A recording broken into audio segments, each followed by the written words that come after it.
AI continues to take center stage, moves from experiment to infrastructure. Is Jeff Bezos just a contrarian, or is he right? Fox in the news, so is Roku in the dark ages when it comes to IT, all coming up. Happy to have you along. I'm Sam Bushman with Tech Watch. We keep an eye on tech so you don't have to. Jay Harrison's with me. Welcome, sir. Hey, Sam. How's it going? Fantastic, my friend, except for I don't really want a digital dark age coming.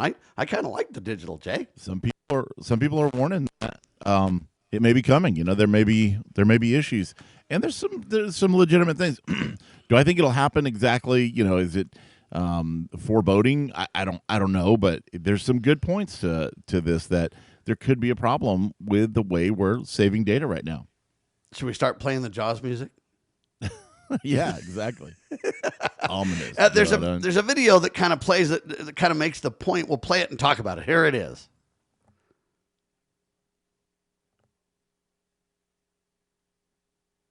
In 2 days, humanity creates more data than has ever existed up to 2003. That data really important?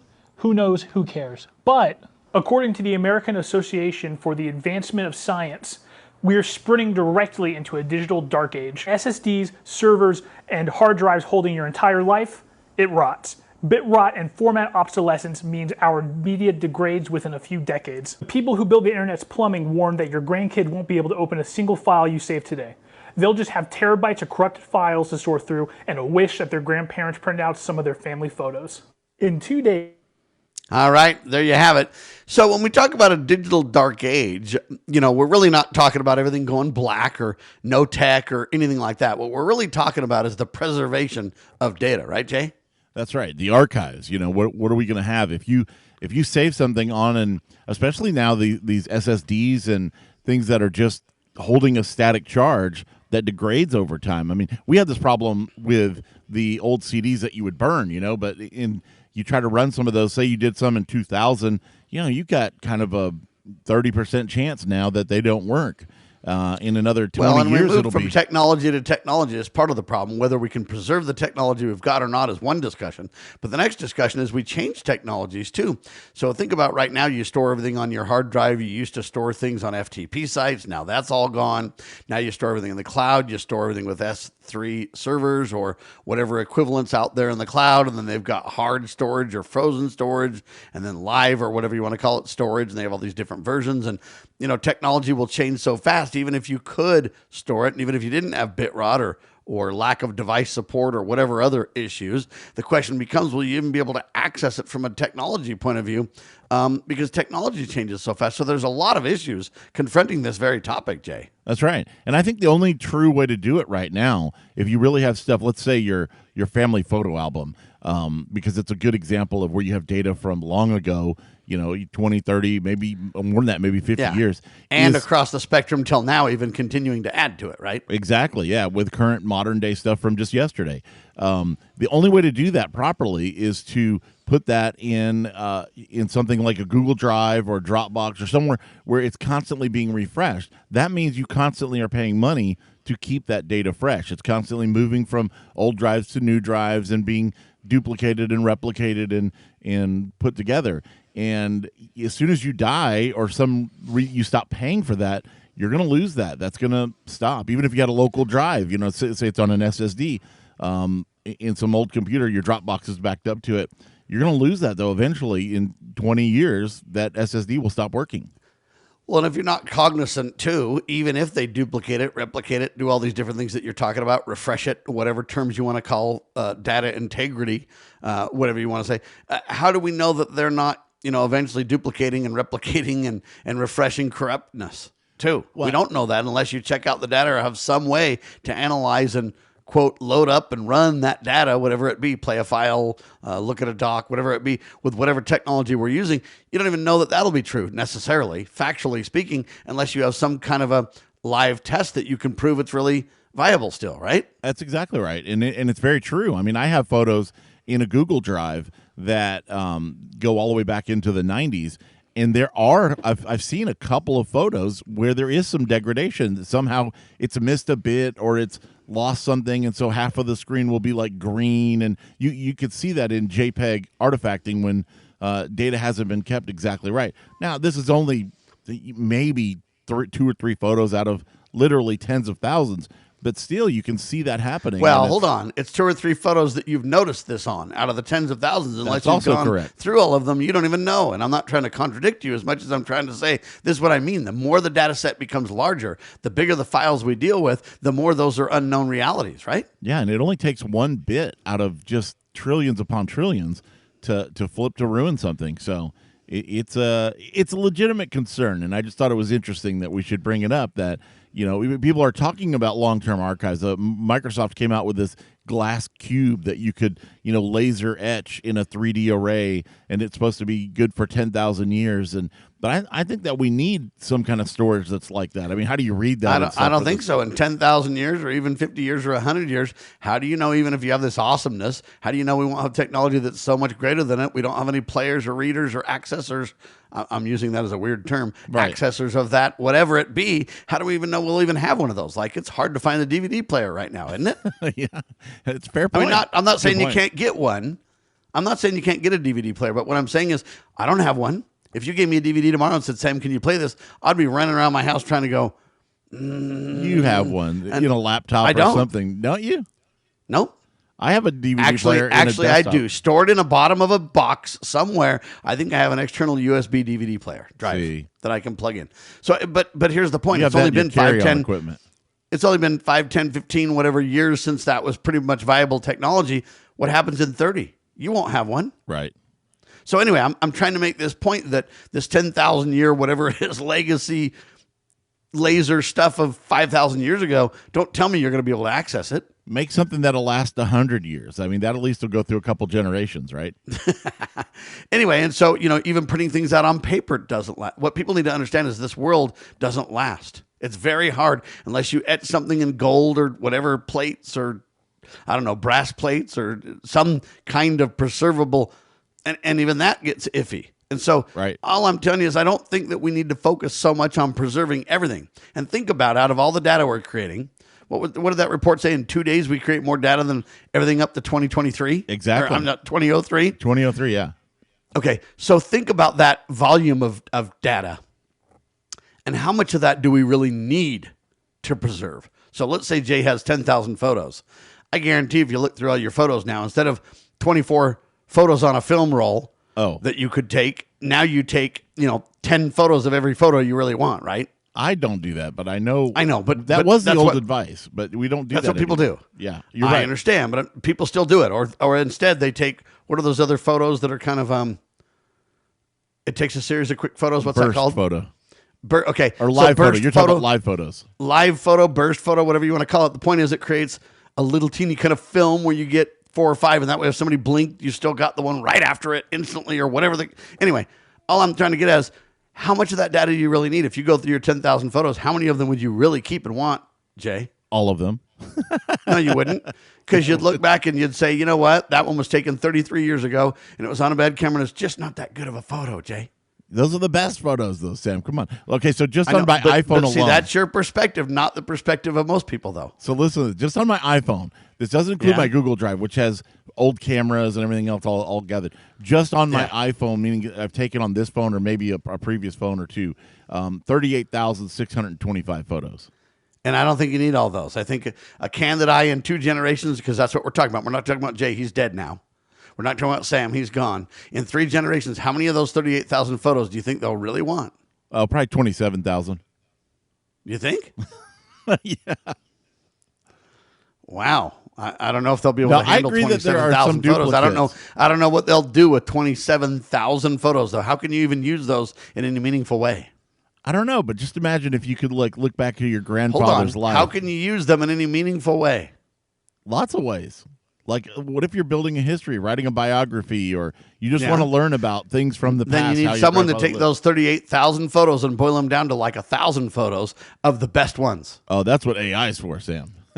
There you go. So use AI. Anyway, I'm just trying to get at, I don't know how much preservation we need. So I don't disagree with the point that he's making in this idea that we're going to hit a dark age because of corruption and the inability to preserve data. He's right about that. Where I would take him on is to say, you know what? 90% of that, I'm glad we lose. We don't need it. How do we preserve the rest is the real question. How do we decide what to preserve, and then how do we preserve it? That's, in my opinion, a greater question. We'll finish on this topic. Then I got to talk about Fox. Are you a Fox fan? You better become one. This is Tech Watch.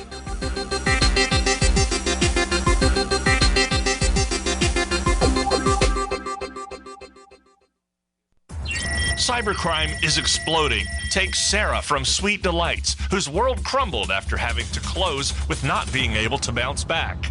Small businesses are prime targets, but the right strategies can keep yours safe. Jay Hill, CEO of Network Providers, has co-authored The Cyber Playbook Simplifies Cybersecurity for Business Owners with Strategies to avoid costly breaches and fines, build a strong cyber attack response, secure your business with key protections. Cyber threats aren't slowing down, but you can stay ahead. Protect your business. Ensure its security for tomorrow. Get the Cyber Playbook today at networkprovidersinc.com/cyber-playbook or call 385-446-5500 now.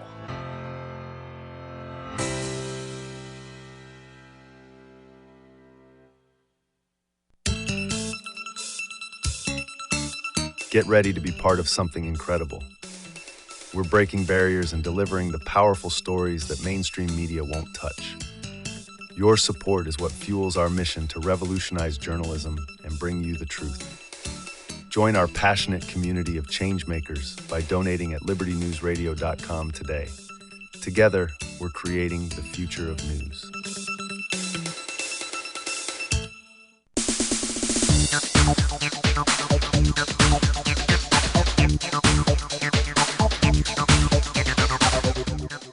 We're talking about a prediction of a digital dark age coming, and I don't really see it to be as big of an issue as they want you to believe. It sounds ominous, and I think they've got some genuine concerns about data preservation. I think it's vital and viable to be concerned about all that. But at the same time, I kind of wonder how much of what we really think we have that we really need.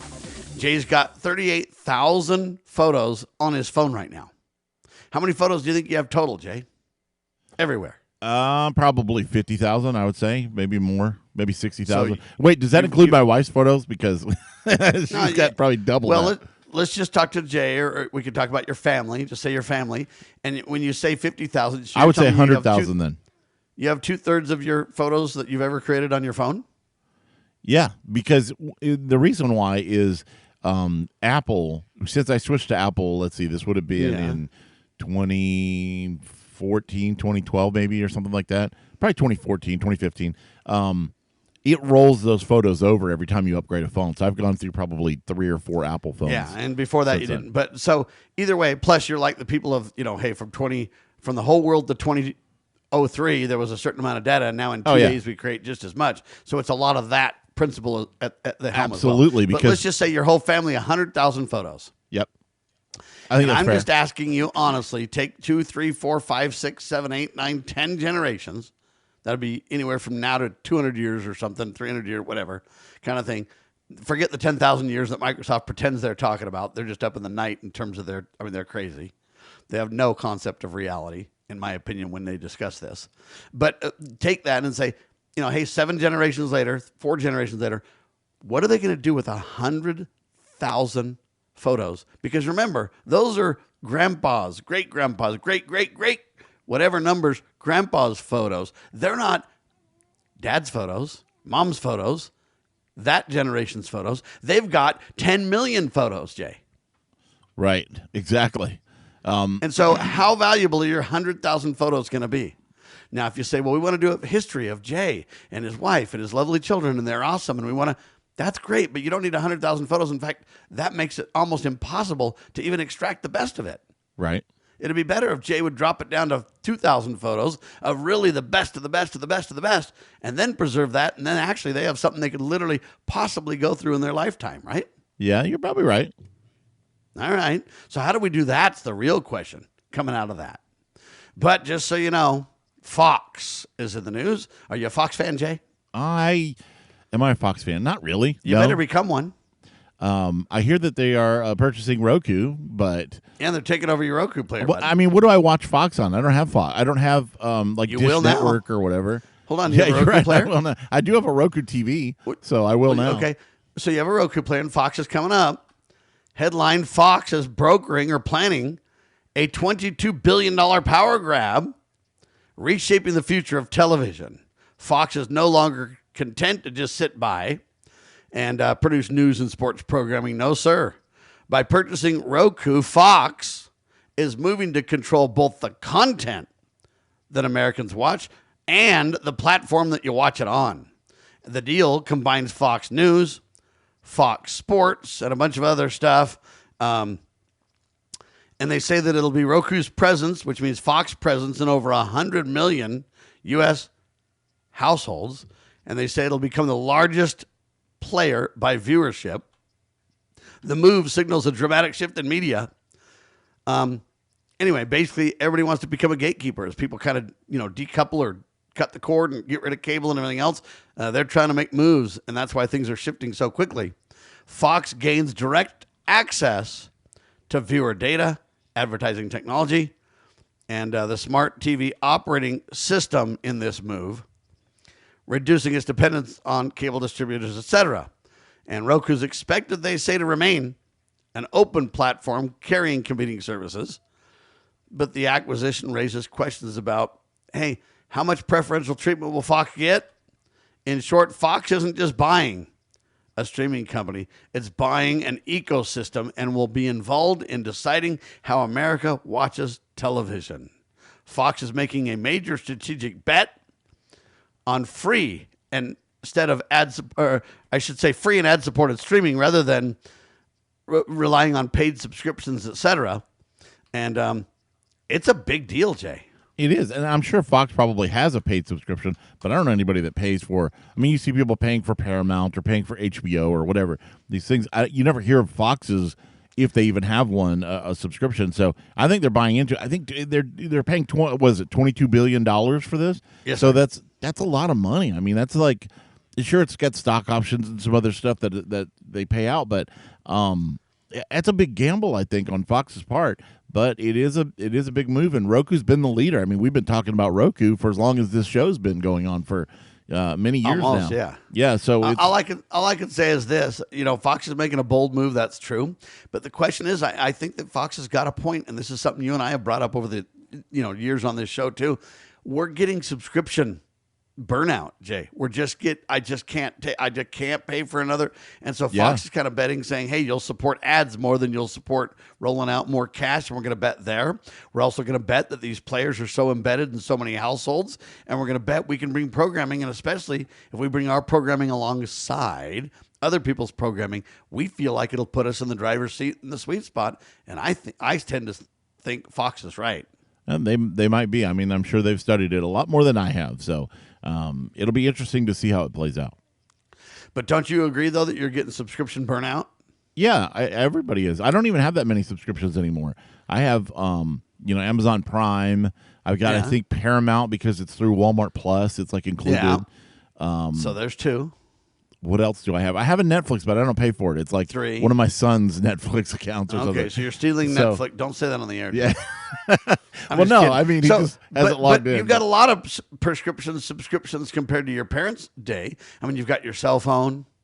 Do you have a backup for your cell phone subscription, Jay? Do you include my watch on my cell phone plan?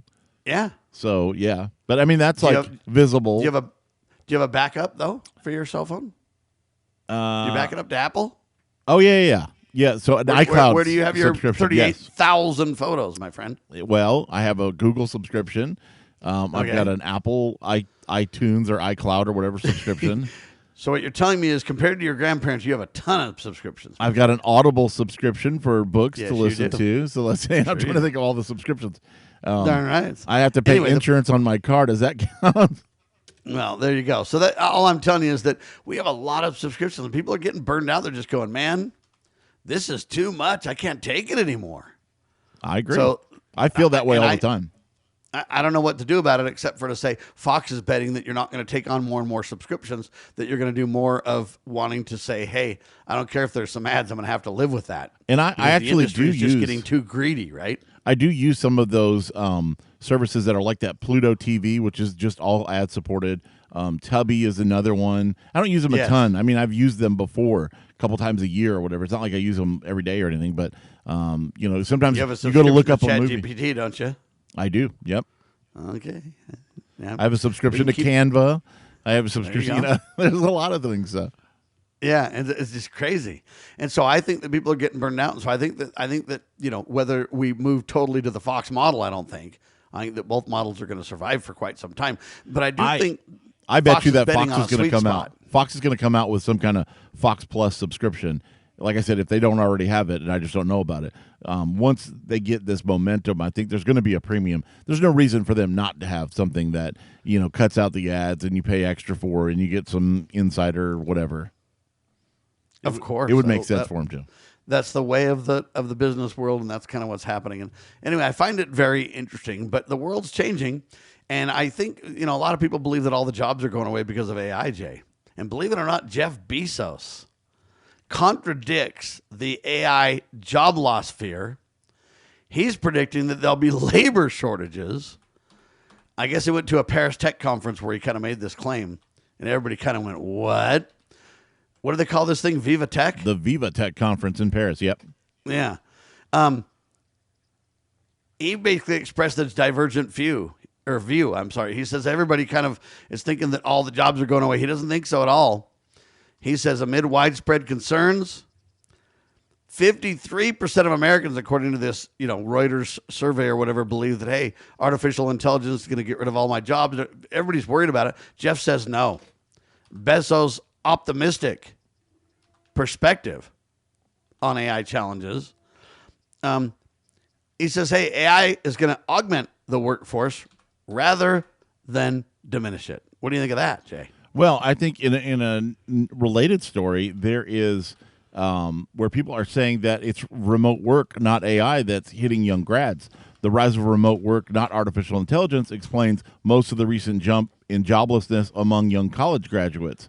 Employers say that they are filling work-from-home jobs with experienced hires rather than fresh grads because of the difficulty of training someone over a long distance. So it's hard to train people over a long distance, Jay. Right.